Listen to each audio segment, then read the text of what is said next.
I'm Dr.Mugove Gerald Madziyire. I am an obstetrician and gynecologist from Zimbabwe. I work for the University of Zimbabwe College of Health Sciences, based in the country's biggest hospital, IRSI Central Hospital. I've been a gynecologist for 15 years. I developed a special interest in fertility medicine in the past 5 years, and the Ministry of Health then identified me for the Make More Than a Mother Foundation training. The major challenges is really the poor resources. We don't have enough resources, firstly to diagnose the cause of infertility amongst our population, and then secondly to provide treatment. So we've got economic challenges, and our patients cannot even afford advanced fertility care in the private setup, and let alone in the government setup. The Ministry of Health should firstly send more people for training. We need to develop a critical mass of infertility specialists so that at least a good number of our people can have a diagnosis, those who are struggling to conceive, so we know what is their problem. After that, the ministry should be able to set up fertility centers which can provide interventions, and we try and establish low-cost assisted reproduction technology. The level of awareness is very low, both in the public and private sectors. It's something which people hardly talk about due to the stigma, and even people don't know where to go if they are having challenges in conceiving. So people tend to rely more on the community help, just asking help from their relatives. And then male infertility, hardly anything is known about it, because our society is patriarchal, and really there's a bias in believing that men don't contribute to infertility. So it's usually believed to be a women problem. If you are seeing patients in the public sector and have been able to diagnose their cause of infertility, if this cause is related to the woman, it could be problems in ovulation. Problem in ovulation tends to be easier for us because they don't need much resources. We can try and induce the ovulation. We know the drugs are a bit expensive for public patients, but some can afford to try to induce the ovulation so that they produce eggs and they're able to fall pregnant. The biggest group which gives us lots of problems are the ones with blocked tubes. Once tubes are blocked, it's very difficult to unblock them, and success rate of trying to unblock them is difficult. So these ones will need interventions like in vitro fertilization or intracytoplasmic sperm injection, so which are not available. Even when they are available, the cost is really limiting for the patients, both in the public and private sectors in our country.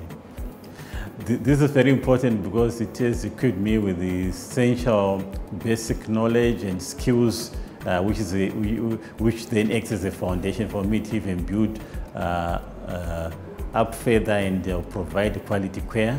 Now I'm much more confident in diagnosing and prescribing treatment for couples with infertility, and even offering advanced reproductive technology. I have learned new skills, so once the technology becomes readily available, we should be able now even to offer all the way up to in vitro fertilization in our country.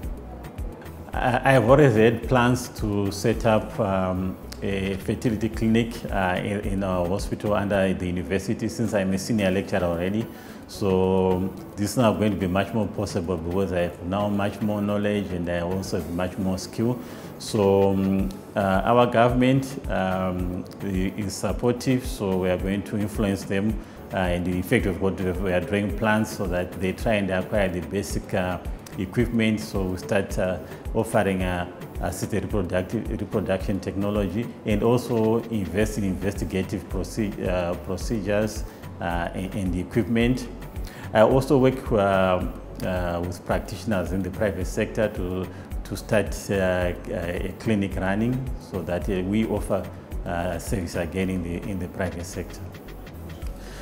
This was a very good training program.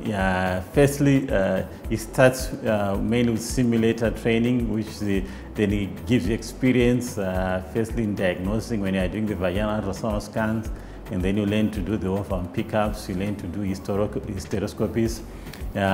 They also make us rotate almost every 10 days in a theater, outpatient department, and in the ultrasound scan room.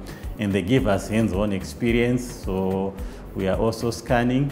So when we came with very little skill in doing the vaginal ultrasound scans, and they didn't know how to do the ovum pickups, and we had not done even the embryo transfers on a simulator. So we all got those skills. Then there are the lectures, which are very useful, which gives you the basic knowledge, and that coupled now with the reading, it has given me a very good foundation. I'm really indebted to Merck Foundation and then the Ministry of Health for identifying me, and also for Indira IVF for providing the ideal training. This gives me a very important tool which I hope to be able to use for the benefit of my country. We actually need that critical mass of specialists in reproductive health who are able to give this advanced care.